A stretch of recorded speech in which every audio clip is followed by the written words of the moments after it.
Hello, story lovers. Welcome back to my channel, Madly in Love, Part 283.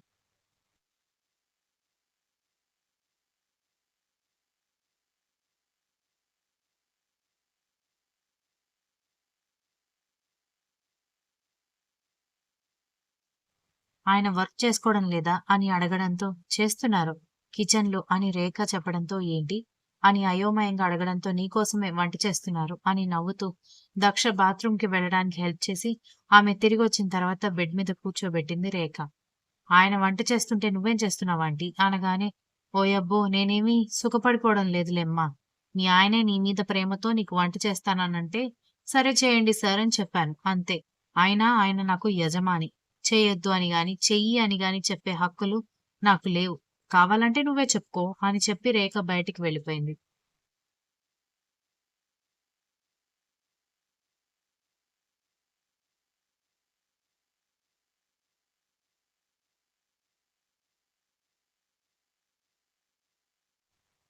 వెంటనే వంటగదిలోకి వెళ్లి పని చేయొద్దు అని చెప్పాలనున్నా అస్సలు ఓపిక లేకపోవడంతో బెడ్ రెస్ట్‌కి ఆనుకొని కూర్చోవడంతో పావుగంట తర్వాత కర్ణ గదిలోకి రావడంతో అతని చేతిలో ఉన్న బౌల్స్ చూసి ఏంటండి మీరు? వంట చేశారంట? ఎందుకు? రేఖ ఆంటీ ఉంది కదా చేస్తుంది. లేదంటే ఆర్డర్ పెట్టాల్సింది అని అంది దక్ష.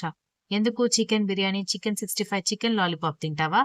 అని వెటకారంగా అడిగేసరికి దక్ష అతని వైపు చూస్తూ నేను అలా ఎప్పుడన్నానండి అని అంటూ ఉంటే మరి లేకపోతే ఏంటి? ఆర్డర్ చేసిన ఫుడ్‌లో అలాంటి ఫుడ్డే ఉంటుంది అంటూ తను తీసుకొచ్చిన సాంబార్ రైస్, అలాగే మిరియాల రసం, చికెన్ సూప్, కర్డ్ రైస్ ఆమె ముందు పెట్టడంతో ఇవన్నీ మీరే చేశారా? అని అడిగింది.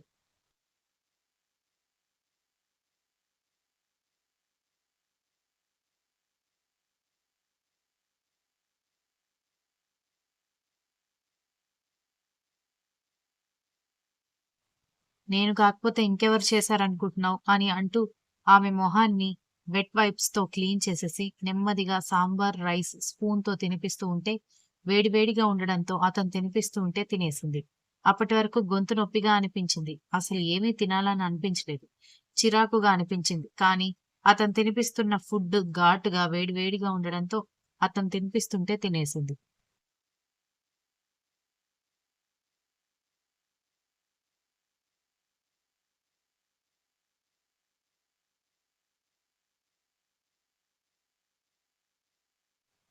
మీరు కూడా తినండి అంటూ స్పూన్ తీసుకొని అతనికి తినిపిస్తూ ఉంటే నా సంగతి తర్వాత అని అంటూ ఉంటే లేదు నాతో కలిసి తినండి అని అంటూ ఒకరికొకరు తినిపించుకుంటూ ఉంటే అతను డల్‌గా సైలెంట్‌గా తినిపించడం చూసి ఏమైందండి డల్‌గా ఉన్నారు అని అడిగింది. ఏం లేదులే రసం రైస్ కలపనా? అలాగే స్పూన్‌తో తాగేస్తావా? అని అడగడంతో రైస్ చాలు, రసం నేను స్పూన్‌తో తాగుతాను అని చెప్పడంతో సరే తాగు అంటూ బౌల్ ఆమె చేతికిచ్చాడు.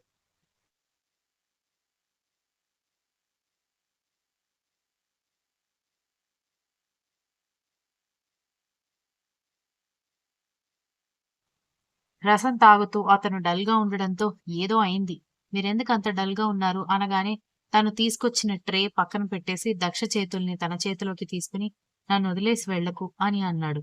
ఆ మాటకి దక్ష ఆశ్చర్యపోయి ఏం మాట్లాడుతున్నారండి మీరు? అసలేమైంది మీకు? నేనెందుకు మిమ్మల్ని వదిలేసి ఎళ్ళిపోతాను? అని అడగడంతో నీకు నన్ను వదిలేసి వెళ్ళిపోవడం చాలా సింపుల్‌గా ఉంటుందేమో కానీ ఆ పెయిన్ నా హార్ట్ బేర్ చేయలేకపోతోంది. ప్లీజ్ నన్ను వదిలేసి వెళ్ళకు అని అంటూ ఉంటే, అతను అలా రిక్వెస్ట్ చేయడం ఆమెకి ఏమాత్రం నచ్చకపోవడంతో, తన చేతిలో ఉన్న రసం బౌల్ పక్కన పెట్టేసి, అతన్ని గట్టిగా హత్తుకొని, "మీరు నన్ను బెదిరించారు. నీకు నేను తప్ప వేరే దిక్కు లేదు అనాలి. ఆర్డర్ వేయాలి గానీ, ఇలా రిక్వెస్ట్ చేయడం కూడదు. నాకు నచ్చదు" అని అంది.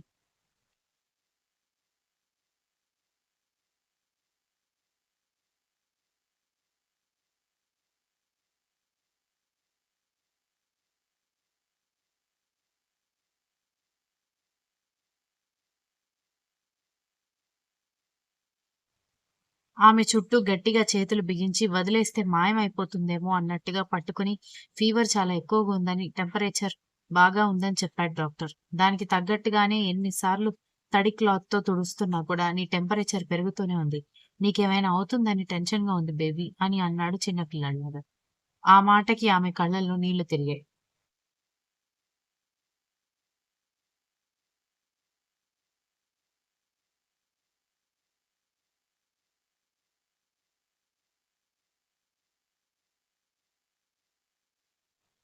ఆ వెంటనే అతని మాటలకి నవ్వు కూడా రావడంతో, "కన్నా, ఒక్కొక్కసారి నువ్వు కూడా చాలా విచిత్రంగా మాట్లాడతావు తెలుసా?" అనగానే, "ఇందులో విచిత్రం ఏముంది?" అని అతను అయోమయంగా అడగడంతో, "మరి లేకపోతే ఏంటి? నేను ఇంట్లో చాలా పని చేశాను. లేక లేక అంత వర్క్ చేసేసరికి బాడీ పెయిన్స్ వచ్చి ఫీవరొచ్చింది.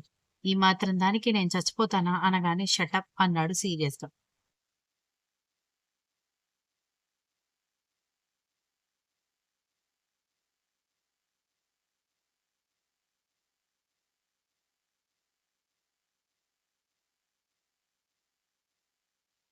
మరి లేకపోతే ఏంటి? ఇంతకంటే దారుణమైన టైఫాయిడ్‌లు, మలేరియాలు, చికెన్ గున్యాలు వచ్చి కూడా బ్రతికిన వాళ్ళున్నారు.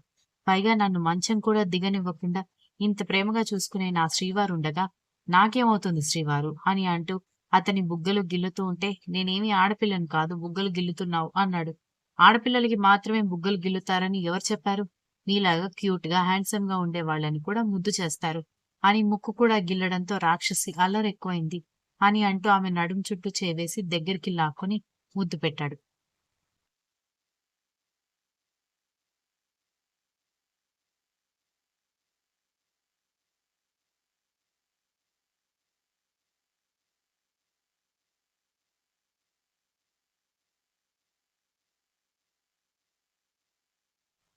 "నాకు దూరం జరగండి" అని దక్ష అతన్ని తోయడంతో "ఏమైంది?" అని అడగడంతో, "నాకు జ్వరం వచ్చింది. నన్ను ముద్దు పెట్టుకుంటే మీకు కూడా జ్వరం వస్తుంది" అనగానే, "పర్వాలేదు, క్యాన్సర్ వచ్చినా నేను ఫీలవ్వను" అని మళ్ళీ దగ్గరకొస్తుంటే, "మీరు ఫీలవ్వకపోయినా నేను ఫీలవుతాను." "అబ్బా! చాలా మెడ నొప్పిగా ఉంది కన్నా. కొంచెం మసాజ్ చేయొచ్చు కదా" అనగానే అతను ఒక లుక్ ఇచ్చి, "అడ్వాంటేజ్ తీసుకోవడానికి ట్రై చేస్తున్నావా?" అన్నాడు.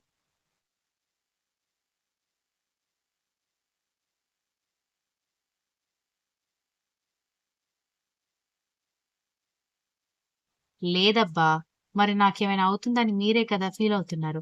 అందుకే మెడ బాగా లాగుతోంది. కొంచెం మసాజ్ చేశారనుకోండి, హాయిగా నిద్రపోతాను" అని అంది. అతను లేచెళ్తూ ఉంటే, "ఏంటి, జెండు బామ్ కోసం వెళ్తున్నారా? అది డెస్క్‌లో ఉంది" అంది తీసివ్వబోతుంటే, "కాదు, హాట్ ప్యాక్ కోసం వెళ్తున్నాను" అనగానే, "అంటే హాట్ ప్యాక్ పెట్టుకోమంటారా నన్ను?" అనగానే, "అఫ్‌కోర్స్" అన్నాడు.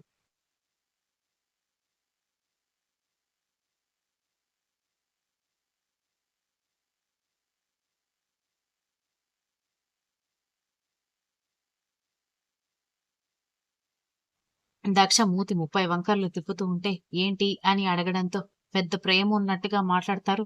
మసాజ్ చేయడానికి కూడా మీకు ఈగో అడ్డొస్తుంది. ఇక్కడ మనిద్దరమే కదా ఉంది. పైగా గాజులు తొడిగి, పూలు పెట్టి, వడ్డాణం పెట్టిన మీకు మసాజ్ చేయడానికి ప్రాబ్లమేంటి?" అని అడిగింది. అతను దిక్కులు చూస్తూ ఉంటే, "నాకు ఫీవరొచ్చింది శ్రీవారు. మసాజ్ చేయండి ప్రాణనాథ" అనగానే, ఆమె వైపు సీరియస్‌గా చూసి, "ఏంటి ఆ పిలుపు?" అనగానే, "ప్రాణనాథ అంటే హస్బెండ్ అని అర్థం" అనగానే, "అయితే ఓకే" అన్నాడు.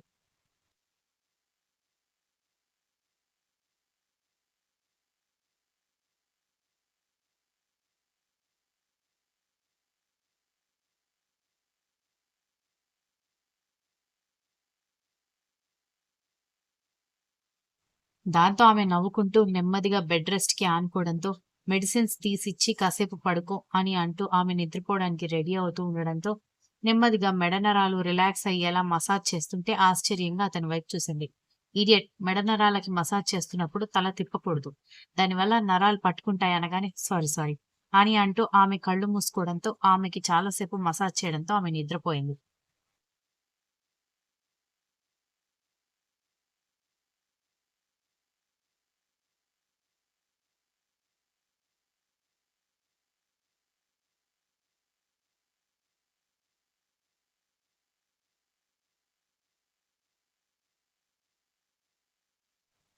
ఇంటికొచ్చిన కొడుకుని చూసి, "ఏమైందిరా?